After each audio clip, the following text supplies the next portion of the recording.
जय हिंद बच्चों, उम्मीद करता हूँ आप सभी मस्त होंगे। तो आप लोगों के लिए क्लास 11 से some basic concepts of chemistry का जो चैप्टर हम कर रहे थे उसका वीडियो लेक्चर नंबर 2 जो है वो लेकर आ चुका हूँ मैं आप लोगों के लिए। तो आज बारी हमारे पास यहाँ पे मोल कॉन्सेप्ट को डिस्कस करने की, ठीक है। तो मोल कॉन्सेप्ट में होता क्या क्या है वो सारी चीज़ें आज हम आपको यहाँ पे बता देंगे। तो चलिए स्टार्ट करते हैं। सबसे पहले मोल कॉन्सेप्ट में अगर आप एक मोल के बारे में जानना चाहते हैं, सिंपली मोल क्या होता है, तो एक नंबर होता है। सिंपल सी बात समझ लीजिए, एक नंबर होता है, सिंपल। जैसे अगर आप बोलते हो कि यार सेंचुरी की बात कर रहे हैं, चीज़ों को समझिएगा। अगर आप बोलते हैं कि मैं एक सेंचुरी की बात करता हूँ तो जनरली आपके माइंड में आता है सेंचुरी मतलब 100।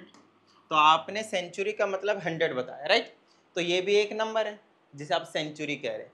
ठीक उसी प्रकार से अगर आपके माइंड में मैंने डजन डाला, जो दर्जन होता है डजन, तो उसका मतलब आपके माइंड में तुरंत आएगा कि एक 12 नंबर की बात कर रहे हैं, 12 क्वांटिटी की बात कर रहे हैं, 12 एंटिटीज़ की बात कर रहे हैं, राइट। सिमिलरली अगर मैं और भी जनरली अगर मैं एक ईयर का डालता हूँ कि जनरली इसमें तो ईयर मतलब मैं इसके डेज की बात कर रहा हूँ, तो 365 डेज की बात कर लेंगे आप, या फिर इसी में आप बोल देंगे अगर मंथ्स की बात करें 12 मंथ्स की बात करें। ऐसे करके आप एक एंटिटीज़ को बताते हैं कि एक चीज़ को बता रहे हैं तो उसमें कितने नंबर्स होते हैं, राइट। तो ठीक उसी प्रकार से ये जो मोल है वो भी एक नंबर होता है। तो सर ये नंबर होता कितना है वो बता दीजिए एक बार। तो फटाफट लिख लीजिए, ये जो नंबर होता है वो होता है 6.0222 चलता रहता है। आप 2 के बाद यहाँ पे 3 लिख दें, कोई प्रॉब्लम वाली बात नहीं है। और 10 की पावर 23 होता है। इतने नंबर्स को हम बोलते हैं एक मोल। आई बात समझ में। मोल का मतलब क्या है, सिंपल एक वैल्यू को रिप्रेजेंट करता है। फिर चाहे आप मोल को अलग अलग जगह यूज कर सकते हैं। फॉर एग्जाम्पल अगर आपने बोला किसी से बेटा आप मुझे बताओ 1 मोल एटम्स कितने होंगे, तो आप बोलोगे सर 6.022 इंटू 10 की पावर 23 एटम्स होंगे। एक मोल एटम्स का मतलब है इतने सारे एटम्स। उसी तरह से अगर मैंने आपसे बोल दिया कि भाई 1 मोल आप कुछ और बता दीजिए, 1 मोल आप और कुछ बता दीजिए भाई। जैसे मैंने बताया जैसे बनाना की बात कर रहा हूँ, आपने 1 डजन बोला तो 12 पीस आ गए। लेकिन अगर मैंने 1 मोल बनाना बोल दिया, 1 मोल बनाना बोल दिया भाई, तो आपके पास इतने आ जाएंगे।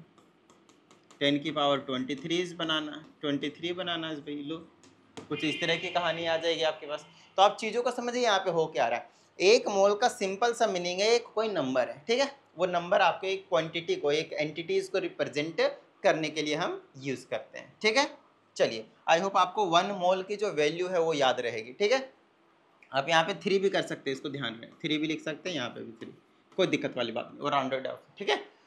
चलिए तो ये कहानी हो गया आपके पास एक मोल के बारे में, ठीक है। आगे चलिए, धीरे धीरे करके हम एक एक चीज़ आपको जो क्लियर करवा देंगे। तो देखो अब हम बेसिकली अभी मैं आप लोगों को बताने क्या वाला है वो चीज़ बता दी। जैसे कि मैंने बोला कि यार ऑक्सीजन है, तो ऑक्सीजन का अभी हम 16 ग्राम एज मतलब जो मोलिकुलर मास होता है, ग्राम एटॉमिक मास होता है, वो हम बताते हैं। तो ग्राम एटॉमिक मास जो 16 ग्राम है, 16 ग्राम है, तो वो आया कैसे। अपने रटा मारे ना 10th क्लास तक में कि 1 to 20 तक के जो मासेस होते हैं, जैसे कि सोडियम हो गया, तो सोडियम को 23 होता है, तो 23 ग्राम आया कैसे। इन सारी चीज़ों के बारे में हम यहाँ पे बेसिकली जो डिस्कस है वो करने वाले हैं, ठीक है। चलिए तो सबसे पहले हमें एक स्टैंडर्ड एलिमेंट चाहिए था, तो उसके लिए हमने चूज़ किया है कार्बन 12 को। अब ये कार्बन 12 क्या है, देखिए सिंपल कार्बन ही है, लेकिन आप लोगों ने आइसोटोप्स के बारे में जरूर सुना होगा, जिसमें क्या रहते हैं आपके पास, एटॉमिक नंबर तो सेम रहता है, एटॉमिक नंबर आपके पास सेम रहते हैं, लेकिन जो मास नंबर होता है, मास नंबर जो होता है वो आपके पास डिफरेंट रहते हैं। तो कार्बन के जनरली तीन आइसोटोप्स देखे गए हैं, जैसे कि कार्बन 6, कार्बन 6, कार्बन 6। नीचे हमेशा एटॉमिक नंबर को रिप्रेजेंट करने के लिए यूज़ करते हैं। ऊपर आपके पास 12, 13 और 14 अलग अलग मास के देखे गए हैं 3 आइसोटोप्स कार्बन के, ठीक है। चलिए जिसमें से नीचे वाले जो होते हैं वो एटॉमिक नंबर को रिप्रेजेंट करता है, जो ऊपर वाले होते हैं वो मास नंबर को रिप्रेजेंट करता है, मास नंबर को, ठीक है। नीचे वाले एटॉमिक नंबर को, ऊपर वाले मास नंबर, नीचे वाले एटॉमिक नंबर, ऊपर वाले मास नंबर। आप देखेंगे तीनों के केस में एटॉमिक नंबर सेम है। यही तो बोला मैंने आइसोटोप्स की डेफिनेशन में कि एटॉमिक नंबर क्या होने वाले हैं आपके पास, बिल्कुल सेम रहने वाले हैं। लेकिन ये जो मास नंबर है वो आपके पास सेम नहीं रहेगा। मास नंबर क्या है आपके पास, देखिए डिफरेंट है, ठीक है। चलिए यहाँ से कुछ चीज़ें हैं जो आपको समझने की ज़रूरत है। जैसे कि मैंने कार्बन लिया 6 और 12 वाला लिया। यहाँ पे कई चीज़ें आपको पता होनी चाहिए, एक एटम में क्या क्या होते हैं। चलो इसको एक्सपेंड करके आपको बताते हैं यहाँ पे हम। ओके, देखिए अगर मैंने कार्बन एटम ही लिया है तो कार्बन एटम में क्या रहता है, पहला वाला न्यूक्लियस रहता है, यहाँ पे न्यूक्लियस, ये पहला वाला के वाला सेल है, मालूम है ये चीज़ आपको। दूसरा वाला एल वाला सेल है, तीसरा वाला एम वाला सेल है, इस तरीके से आगे आपके पास चलते रहते हैं, K L M N O P Q R, इस तरीके से आपके पास चलते रहते हैं, राइट। ये जो सेंटर वाला पार्ट है उसको मैंने बोला कि न्यूक्लियस है, ये जो पोर्शन है वो क्या आपके पास न्यूक्लियस है। अच्छा, ये जो न्यूक्लियस है, इस न्यूक्लियस में दो चीज़ें होती हैं, एक प्रोटॉन और दूसरा होता है आपके पास न्यूट्रॉन।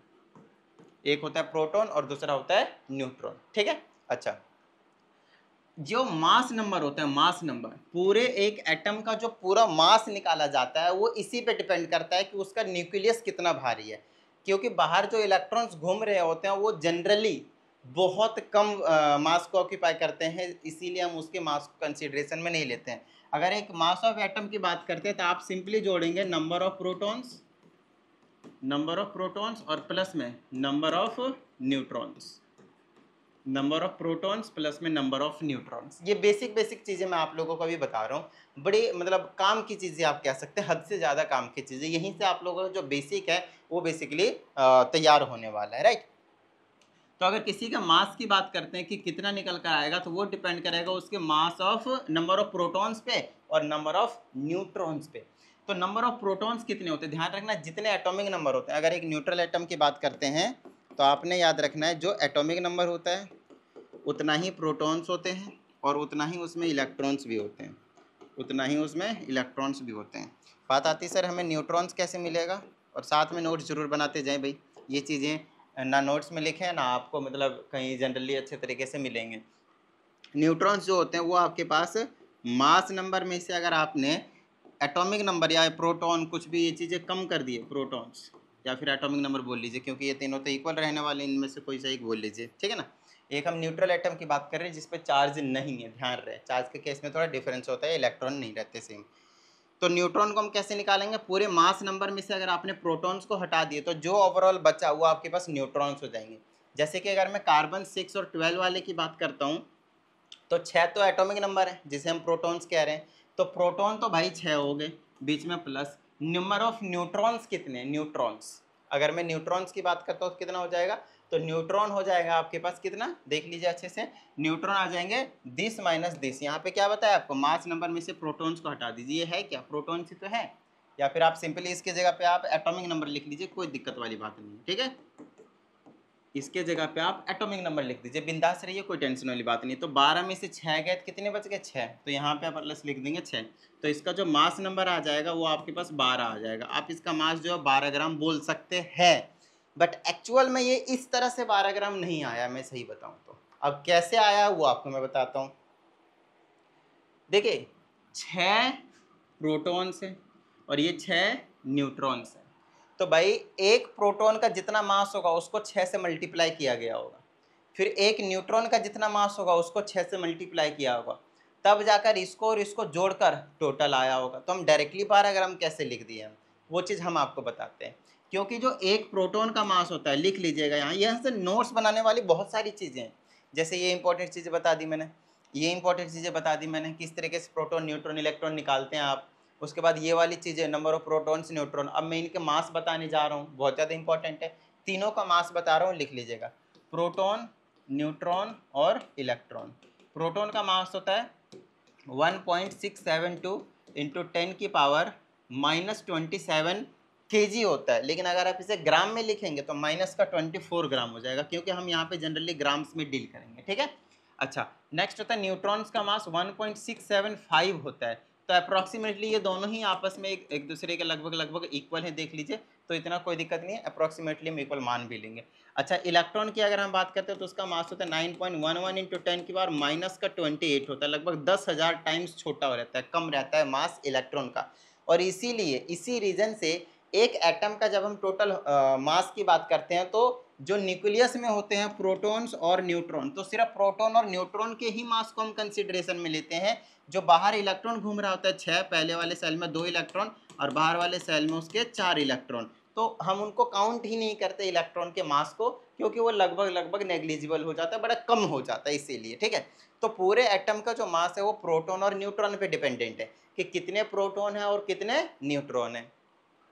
तो 6 प्रोटॉन थे और 6 न्यूट्रॉन थे। अब ये जो चीज़ आया कैसे, वही चीज़ बता रहा हूँ मैं आपको। 6 प्रोटॉन मतलब एक प्रोटॉन का मास है इतना, तो उसको हम क्या करेंगे, 6 से मल्टीप्लाई कर देंगे, तो 1.67 इंटू 10 की पावर में माइनस का 24 ग्राम, बीच में प्लस, फिर से यहाँ पे आ जाएगा 6 इंटू में 1.67 इंटू में 10 की पावर माइनस का 24 ग्राम। अगर आप देखें तो ये वाली चीज़ और ये वाली चीज़ क्या है, बिल्कुल सेम सेम है भाई। ये वाली चीज़ और ये वाली चीज़ अगर आप देखें तो बिल्कुल आपको सेम सेम दिखाई देने लगेगा, है ना। चलिए अब आगे की बात करेंगे तो कितना आ जाएगा, यहाँ पे देख लीजिए मेरे पास आ जाएगा 6। आप ये वाली चीज़ कॉमन ले सकते हैं, ये वाली चीज़ जो है आपके पास क्या है, कॉमन ले सकते हैं बिंदास, कोई टेंशन वाली बात नहीं है। तो 6 और इंटू में, अच्छा 6 भी सेम है तो इसको मैं डबल कर देता हूँ एक तरीके से, तो 12 हो जाएगा। तो 6 बिल्कुल सेम सेम है, तो एक तरीके से 12 कर दूँ, है ना। तो 12 और इंटू में आ जाएगा 1.67 इंटू में 10 की पावर में माइनस का 24 ग्राम। ये ओवरऑल आपके पास ग्राम में आ जाएगा, ठीक है। और ये वाली जो चीज़ है, ये वाली जो चीज़ है, इसी को हम 1 AMU के नाम से जानते हैं। अभी हम इसकी डेफिनेशन बना देंगे, टेंशन मत लीजिए। 1 AMU की वैल्यू है ये 1.66 होता है, तो 1.67 कर लीजिए इंटू 10 की पावर माइनस 24 ग्राम। ध्यान रखिएगा प्रोटॉन का मास और न्यूट्रॉन का मास ऑलमोस्ट एक दूसरे के इक्वल थे, इसीलिए मैंने दोनों को सेम सेम वैल्यू लिख दिया है। तीसरा वाला डिजिट जो है मैंने नहीं लिखा, ठीक है ना, तीसरा वाला जो डिजिट है वो मैंने नहीं लिखा, ठीक है, ओके। तो 12 AMU जो है वो मास निकल कर आया है, और ये जो AMU है वो ग्राम में कैसे कन्वर्ट होता है वो अभी पता चल जाएगा आपको, ठीक है। चलिए अब हम आगे की बात करते हैं, इसको एक बार नोट डाउन कर लीजिए क्योंकि ये अभी आपके सामने से ही गायब हो जाएगा। नोट डाउन कर लिया भाई, स्क्रीनशॉट वगैरह जो लेना वो ले लीजिए, ठीक है। चलिए तो अभी तक मैंने आप लोगों को 1 AMU का जो वैल्यू है वो आपको बताया कि क्या है। अच्छा अब अभी अभी आपको समझ में आया यहाँ पे कि एक्चुअल में हो क्या रहा है, आपने देखा कि हमने 12 AMU निकाला, कितना निकाला हमने यहाँ पे 12 AMU निकाला, ठीक है। अच्छा अब ये जो 12 AMU है तो यहाँ से हमें एक AMU की डेफिनेशन बनानी है, जो मैक्सिमम टाइम आपसे पूछा जाता है। मूल कॉन्सेप्ट में सबसे पहले कोई भी टीचर इसी चीज़ को डिफाइन करता है कि व्हाट इज़ AMU, ठीक है। तो आप यहाँ से लिखेंगे, तो इधर आप 1 लेंगे तो ये 12 इधर टोटल आ जाएगा, क्योंकि ये ओवरऑल एक एटम का था ना, एक एटम का था, कार्बन का एक एटम की बात कर रहे थे ना भाई। कार्बन के हमने एक एटम लिए थे जिसमें 6 प्रोटॉन और 6 न्यूट्रॉन वगैरह थे, तो कार्बन के एक एटम इज इक्वल टू किसके इक्वल थे, 12 AMU के इक्वल थे, ठीक है। तो यहाँ से 1 AMU की वैल्यू निकाल दूंगा मैं, तो ये जो 12 है वो इधर आ जाएगा डिवाइड में, तो 1 अपॉन में 12 हो जाएगा। तो ये जो 1 है वो है क्या, 1 एटम है, 1 एटम है किसका, ऑफ कार्बन, और कार्बन का कौन सा आइसोटॉप्स, 12 वाला। तो अब फिर से यहाँ से मैं बोल सकता हूँ कि जो 1 AMU है वो किसके इक्वल है, मास of 1 atom, mass of 1 atom of carbon 12, मतलब कार्बन के जिसका मास 12 है, 13 वाला 14 वाला नहीं 12 है, उसका एक एटम का मास डिवाइडेड बाय 12। अभी तो करा ना 1/12, 12 नीचे चला गया था, तो 1 AMU की ये डेफिनेशन बन गई कि 1 AMU is the mass that is equal to 1/12 of mass of 1 atom of carbon atom, 1 atom of carbon atom. आ रही है बात समझ में, है ना। छोटी छोटी चीज़ें, ये चीज़ें आपको क्लियर होनी चाहिए। तो यहाँ से अगर आप 1 AMU की वैल्यू निकालेंगे तो वो भी आपको तुरंत निकल जाएंगे। आपको सिर्फ क्या पता होना चाहिए, 1 एटम का मास, 1 AMU के भी वैल्यू मैंने आपको क्या बताया 1.6 इंटू 10 की पावर माइनस 24, वही चीज़ निकल कर आएगी। 1 एटम का मास होता है 1.994 इंटू 10 की पावर में माइनस का 23, और डिवाइड बाय अगर आप इसको 12 से करेंगे तो वापस इसकी 1 AMU का जो वैल्यू अभी मैंने आपको बताया वही निकल कर आ जाएगा, और वो कितना आएगा 1.6766 आएगा इंटू 10 की पावर में माइनस का 24 आ जाएगा। लोग खत्म बात। तो ओवरऑल आप इधर से उधर जाएं या उधर से इधर आएँ, दोनों ही चीज़ें आपके पास बिल्कुल सेम रहेंगी, दोनों ही चीज़ें आपके पास बिल्कुल सेम रहेंगी। तो 1 AMU की वैल्यू ये थी, अगर ये यूज़ कीजिएगा तो वो वाली चीज़ निकल कर आ जाएगी, ये वाले मास ऑफ 1 एटम भी निकल कर आ जाएंगे, अभी पता चल जाएगा। आ रही ना बात समझ में यहाँ से, ठीक है। चलिए अब हम आगे की बात कर लेते हैं। अब हम बात करेंगे कार्बन के, चलिए और थोड़ी सी चीज़ें बताता हूँ मैं पहले। यहाँ पे 1 मोल वाले एटम्स की बात करेंगे। आपने 1 एटम का मास देख लिया, हम क्या करेंगे 1 मोल एटम के बारे में बात करेंगे, 1 मोल एटम के बारे में बात करेंगे यहाँ पे, ठीक है। तो यहाँ से मैं निकाल रहा हूँ मास of 1 mole of carbon 12 atoms. हमने कार्बन के 12 के एटम्स लिए हैं, लेकिन कितने लिए हैं? पूरे 1 मोल लिए हैं। और 1 मोल का मतलब क्या होगा? 6.022 इंटू 10⁻23 इतने सारे एटम्स लिए हैं। हमें एक एटम का मास निकालना था, उसको हमें कितना क्या करना था? 6.023 या फिर 22 इंटू 10⁻23 से मल्टीप्लाई करना है, तो हमें टोटल 1 मोल कार्बन एटम का जो मास है वो निकल कर आ जाएगा। या फिर आप दूसरे तरीके से ये समझ सकते हैं कि अगर मेरे को मास निकालना है 1 मोल का, ठीक है ना, तो सिंपल ऐसे निकाल सकता हूँ मैं। देखिए अभी आपने देखा 12 AMU देखा, अरे बात समझा, अभी आपने क्या देखा? 12 AMU, ठीक है। तो इसका मास निकालने के लिए हम क्या कर सकते हैं? देखिए 6.023 या फिर 22 लिख लिए, 10⁻23 एटम्स की बात कर रहे हैं। हमारे पास 1 मोल का मतलब क्या है? इतना ही एटम से भाई, हमारे पास 1 मोल का क्या मतलब है? इतना ही एटम से, है ना, ठीक है। और हमें पता है एक एटम किसके इक्वल होता है? एक एटम किसके इक्वल होता है? 12 AMU के इक्वल होता है। तो यहाँ से मैं कर देता हूँ 12 AMU। तो ये जो पूरे वैल्यू निकल कर आया वो तो AMU में निकल कर आ गया भाई। ये जो पूरे वैल्यूज हैं, यहाँ से एटम्स को मान लीजिए हटा दीजिए, क्योंकि एटम्स तो है वो। मान लीजिए 12 AMU का इक्वल आ गया, और AMU की वैल्यू आपको पता चल गई।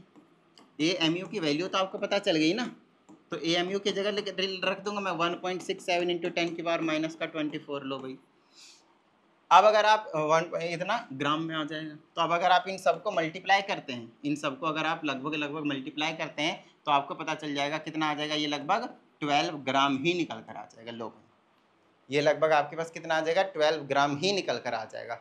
और आपका काम क्या था? यही तो करना था भाई, यही तो करना था आपके पास कि ऑलमोस्ट जो है वो किसके इक्वल आ जाए? 12 ग्राम के इक्वल आ जाए, और यहाँ से आ भी जाएगा। तो कार्बन के 1 मोल कार्बन एटम की बात कर रहा हूँ। यहाँ पे बच्चे कई बार परेशान होते हैं, मतलब प्रॉब्लम होती है उनको कि भाई ऐसा है, कार्बन के एक एटम का मास 12 ग्राम है। गलत बात। कार्बन के एक एटम का मास 12 ग्राम नहीं है, कार्बन के इतने सारे एटम का मास 12 ग्राम है। और इतने सारे एटम का मतलब 1 मोल का जो मास है वो 12 ग्राम है। तो एक एटम का नहीं है, इतने सारे जब आपने एटम लिए एक साथ में, तब जाकर उसका मास जो है 12 ग्राम आया। इसीलिए कहते हैं, इसीलिए कई जगह लिखा हुआ रहेगा कि 12 ग्राम, और साथ में लिखा रहेगा पर मोल। अब इसका मतलब समझिए, कहना बिल्कुल सही है। क्यों? क्योंकि एक मोल का मास है 12 ग्राम। इसका कहने का मतलब एग्जैक्ट सही है कि एक मोल का क्या है आपके पास? 12 ग्राम है। ठीक इसी प्रकार से आप किसी का भी मास निकाल सकते हैं, किसी का भी। मान लेते हैं सोडियम लिया हमने, Na होता है 11 और मास होता है 13। तो इसमें प्रोटॉन्स कितने हैं? 11। तो 11 प्रोटॉन्स प्लस में न्यूट्रॉन्स कितने? 10 माइनस 10, तो 12 न्यूट्रॉन। तो 11 प्रोटॉन का मास क्या हो गया? AMU। इसका भी क्या हो गया? AMU लगभग। तो 23 AMU हो गया। तो 23 मल्टीप्लाई AMU की वैल्यू आपको पता चली गया है, इतना आ जाएगा -24। और ये तो एक एटम का आया। अब इतने कितने एटम का निकालना है मेरे को? इतने एटम का निकालना है। तो इन सबको वापस सॉल्व कीजिएगा तो आपके पास कितना आ जाएगा? 23 ग्राम आ जाएगा। लो भाई, तो सिंपली आप समझ लें, जितने प्रोटॉन होंगे और जितने न्यूट्रॉन होंगे, अगर आपने उन दोनों को जोड़ दिया, आप उसमें ग्राम लगा दीजिए, बिंदास रहिए।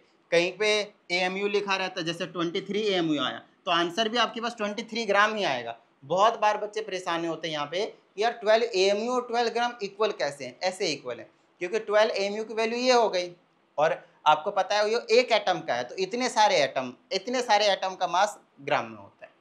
तो 23 ग्राम निकल कर आ गया। इसी तरह से आप किसी का भी जो मास है वो निकाल कर बता सकते हैं। आई होप आपको थोड़ा बहुत क्लियर हो रहा होगा चीज़ें। पहली बार जब 11th में आते हैं, पहली बार जब इस टाइप की वीडियो देखते हैं बच्चे, तो कहीं ना कहीं उनको थोड़ी सी प्रॉब्लम होती है चीज़ों को समझने में। लेकिन आपको डरना नहीं है, धीरे धीरे आप 1 बार 2 बार 3 बार, और जब आप क्वेश्चंस की प्रैक्टिस कर लेंगे तो आपको और भी ज़्यादा अच्छे से क्लियर हो जाएंगे। ठीक है, अच्छा आगे की बात करते हैं। तो कार्बन 12 को चूज किया गया था स्टैंडर्ड फॉर्म, जैसे हमने कार्बन 12 से ही सारी चीज़ें का कैलकुलेशन कर रहे हैं। और उसके रीज़न था अबंडेंस मतलब जो एग्जिस्टेंस है वो ज़्यादा था। ये ज़्यादा रिएक्टिव नहीं था, ना ही कम रिएक्टिव था, मॉडरेट रिएक्टिव की वजह से, और लेस आइसोटॉप्स की वजह से। हालांकि आइसोटॉप्स तो इसके भी है ही, बट ठीक है, लेस आइसोटॉप्स की वजह से इसको जो है वो चूज़ किया गया था। इससे भी पहले कार्बन को स्टैंडर्ड मानने से पहले, स्टैंडर्ड एलिमेंट मानने से पहले हाइड्रोजन को माना गया था, लेकिन वो कुछ ज़्यादा ही रिएक्टिव निकल गया तो उसको साइड कर दिया, उसको रेफरेंस एलिमेंट नहीं माना गया। ठीक है, तो ये सारी चीज़ें हमने आपको करवा दिया एक तरीके से, इनमें ज़्यादा आपको ज़्यादा टेंशन नहीं लेना कि यहाँ से क्या है क्या नहीं है।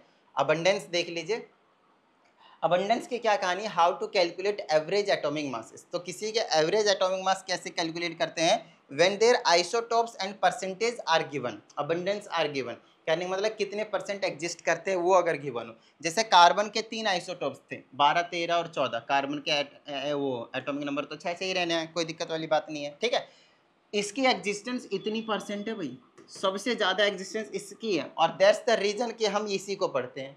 98.89 लगभग ऑलमोस्ट 99% इसी का एग्जिस्टेंस है, बाकी 1% में ये दोनों ही निपट रहे हैं।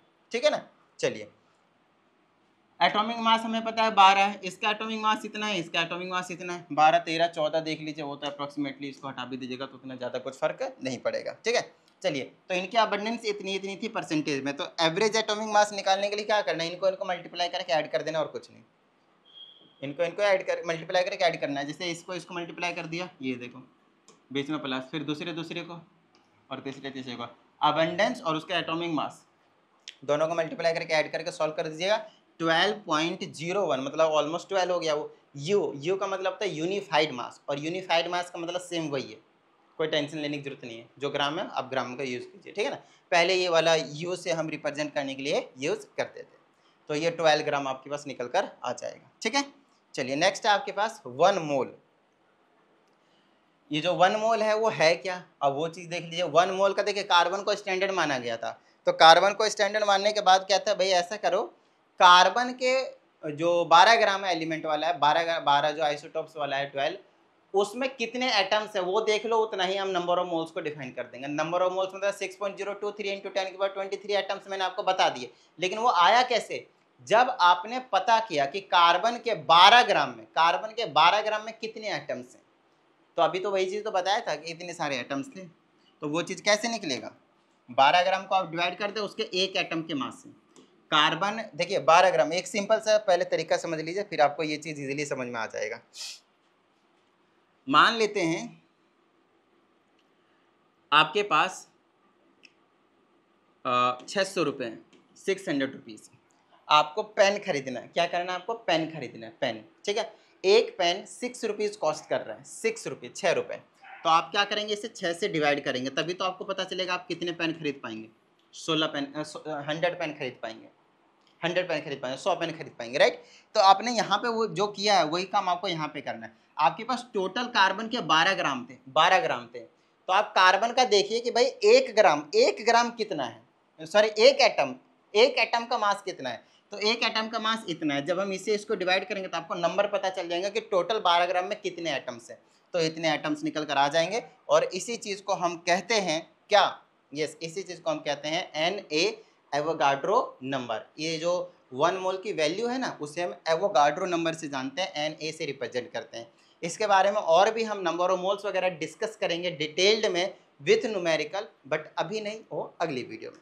तो उम्मीद करता हूँ आप सभी को पसंद आया होगा, मोल कॉन्सेप्ट समझ में आया होगा। फिर भी अगर आप लोगों को कुछ डाउट होता है तो उसके लिए आप क्या कर सकते हैं, 7428525669 इस वाले व्हाट्सएप नंबर पे अपनी क्वेरी को डाल सकते हैं। आपको जो वीडियो सॉल्यूशन है वो मिल जाएंगे आपके डाउट वाले क्वेश्चंस का। ठीक है, तो चलिए उम्मीद करता हूँ आप सभी को पसंद आया होगा, समझ में आया होगा। और अगर ऐसा है तो फटाफट वीडियो को लाइक कर दीजिए। साथ ही अगर आप इस चैनल पर एक नए स्टूडेंट है तो चैनल को सब्सक्राइब करके बेल आइकन को जरूर प्रेस करें। चलिए मिलता है अगली वीडियो में, प्रैक्टिस करते रहिएगा। जय हिंद।